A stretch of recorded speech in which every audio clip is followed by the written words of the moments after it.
forward, green transition is a priority across the country, across the world.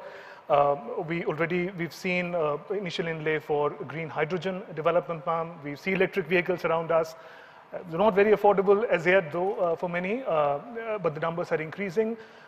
Your assessment of because we are transitioning for sure, but your assessment of the speed at which we're doing it, ma'am.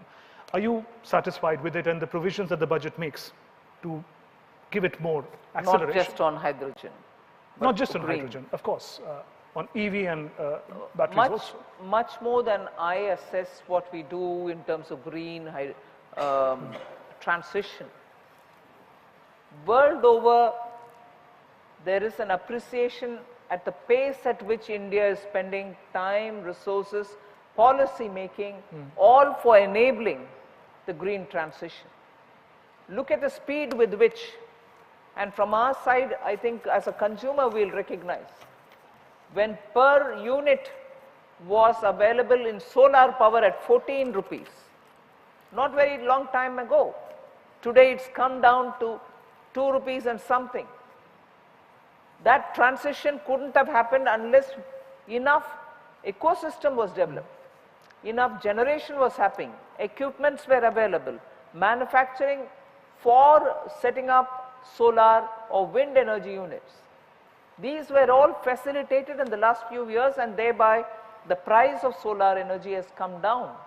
And similarly, today in this budget as well, for evacuating solar power which is being generated in Ladakh, we've allotted money so that that can come to, say, Haryana or UP, whichever is the nearest plains area, that from there we can bring it down too.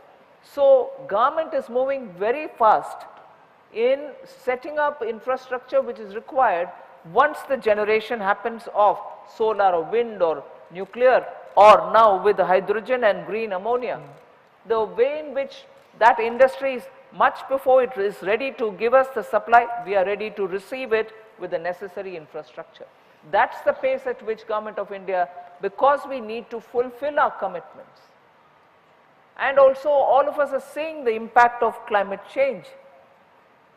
Heavy landslips, unusual rains, cloud bursts, or drought in some areas. Areas which never received cyclone are all receiving it. So unless we are also readying ourselves both for receiving renewable energy, making it affordable, we really can't. I mean, I'll admit that the price of natural gas, which we thought will help quick transitioning or moving over to the fossil fuel, from the fossil fuel to renewable, suddenly when natural gas became so expensive and there were disruptions in the supply, all over the world countries have moved back to coal. India will have to take care of its population, therefore whatever we have to do in terms of coal, we will do. But at the pace at which we are moving, we are one of those few countries which are rapidly moving and transitioning into green energy. Right.